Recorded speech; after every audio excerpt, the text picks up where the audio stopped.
Oke, baiklah. Sebelum saya memulai presentasi saya, akan lebih baik saya akan memperkenalkan diri saya terlebih dahulu. Perkenalkan, nama saya Menggi Kamrilul Ultom, kelas B, jurusan Administrasi Publik, Universitas Merdeka Malang, dengan judul karya Pemerataan Pembangunan Infrastruktur di Jawa Tengah. Menurut saya, di Indonesia, khususnya Jawa Tengah, pembangunan infrastruktur masih belum merata, dikarenakan masih banyak daerah-daerah terpencil yang masih kesulitan listrik, infrastruktur jalan, jaringan yang masih belum memadai. Apalagi jaringan dan listrik sangat dibutuhkan di masa pandemi saat ini.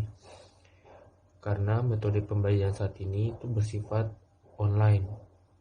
Nah, peran infrastruktur itu sangat penting dalam mewujudkan pemenuhan hak dasar rakyat seperti pangan, sandang, papan, pendidikan, kesehatan, dan lain-lain.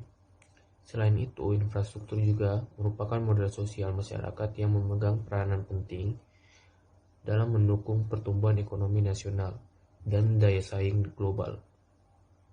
Pembangunan infrastruktur di desa sangat beragam, misalnya pembangunan irigasi sawah, pengadaan drainase, pengembangan jaringan internet dan telekomunikasi, pembangunan embung, dan lain-lain. Pembangunan infrastruktur dapat dijadikan mobil penggerak pembangunan nasional.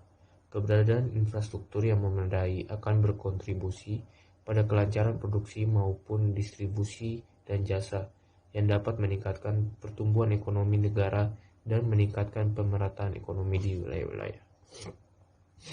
Nah, masalah utama pembangunan infrastruktur di Indonesia itu yang pertama, kurangnya koordinasi terkait pendistribusian kewenangan dan pengambilan keputusan. Yang kedua, ketidaksesuaian perencanaan pendanaan dengan kebutuhan implementasi. Yang ketiga, sulitnya proses pengaduan dan pembebasan lahan. Dan keempat, kurangnya kapasitas kementerian atau lembaga dan penanggung jawab proyek dalam penyediaan infrastruktur, terutama dilaksanakan dengan skema kerjasama pemerintah dan badan usaha.